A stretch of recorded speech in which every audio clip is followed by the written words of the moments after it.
আমি চ্যালেঞ্জ দিয়ে আমার নাম্বার সহ দিয়ে দিচ্ছি, কোনো সাধারণ লোককে নয়, তাদের যারা বড় ইমাম পরিচিত মুখ আছেন, যদি ইয়া নবী সালামুন আলাইকাকে, আর যদি আমরা যে সুর করে দুরূদ পাঠ করি আল্লাহুম্মা সাল্লি আলা সাইয়্যিদিনা মাওলানা মুহাম্মদ, এইগুলি দুরূদকে যদি অবৈধ বিদআত প্রমাণ করতে পেরে নেয় আমার সামনে বসে, তাহলে আমার কাছ থেকে মুহমাঙ্গা ইনাম পুরস্কার তাকে দেওয়া হবে, মুহমাঙ্গা পুরস্কার।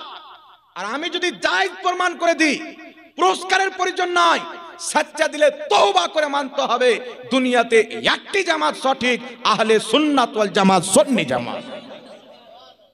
দেখেন আপনারা চেষ্টা করেন তো কোনো মায়ালাল আছে কিনা বাংলার মাটিতে, ক্ষমতা হবে না মুসলমান, এ শুধু আপনার ঈমানকে ধ্বংস করতে আসে।